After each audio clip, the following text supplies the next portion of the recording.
70-year-old Frank Davis loved sitting on his porch every morning, sipping coffee and waving to neighbors. He'd lived in the same lakeside home for decades, long before an HOA even existed. The new board, run by power-hungry officers, had been trying to push him out ever since. But one evening, things went from annoying to downright criminal. 3 men in polos and clipboards stormed onto Frank's property. Claiming they were HOA enforcement officers, they told him he owed thousands in unpaid dues and needed to vacate the house. Frank, stubborn and proud, told them to get off his land. Instead of leaving, one shoved him. Another twisted his arm so hard it snapped.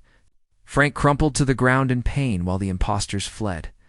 When the hospital called the family, news spread fast, and no one took it harder than Frank's grandsons. Among them was Ryan, who rode with a tight-knit biker crew, known for protecting their own. The moment he heard what happened, he growled into the phone, "They messed with Grandpa. Then they messed with all of us." The next evening, the roar of engines echoed down the quiet suburban street as Ryan and a dozen leather-clad bikers rolled in. Neighbors peeked through curtains, whispering in awe. The crew dismounted, lining up in Frank's yard like a wall of steel and tattoos. Ryan held up a photo from a security camera, clear shots of the fake officers. "This is who hurt him," Ryan said. "We're not leaving until they pay." It didn't take long. Word of the bikers' arrival spread through the neighborhood like wildfire.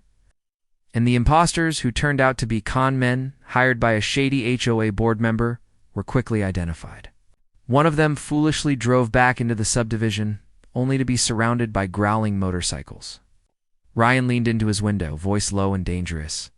"You broke an old man's arm for a scam. Now you've got a choice. Go turn yourself in, or ride with us to the police station. Either way, you're answering for it tonight."